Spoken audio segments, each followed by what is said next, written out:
So ngunyan nga ning aldaw, maluto ako kikusido, tanapatagay naman ako kasubanggay.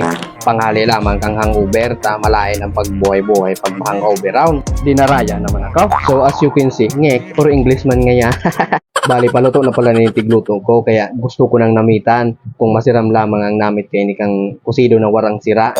Kaya inapod ko ini ong fishless kusido. Tintiyan ta napasok pa. Kapalpalan baga. Dahil nga niya, ako sigurado kung masiram ang namit kay ni. Ta first time ko magluto kusido na warang bangot na sira. So araw ka, nagkikiri-kiri ako. So ibig sabihin ba kung masiram, kaya dinagdagan ko na sana sa asin.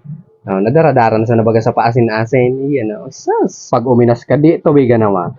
Para tubig pagtipid daw, kadakol-dakol na tubig dyan.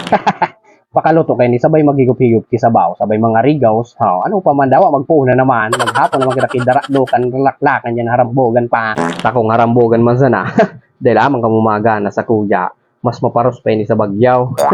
So arog ba kayo ang buhay pag Domingo masiramo na day, taday mga trabaho, yara ko sa dyan nagbaralag-balag, so daw, umagda ka mo sa kuya mo niya, di ako mahabo sa indaw, talagang paunrahan ko ka mo. So yan nga, kung nailinin doon, nagbururar, tumata ko, ibig sabihin, okay na, babay na, makahigop na lamang.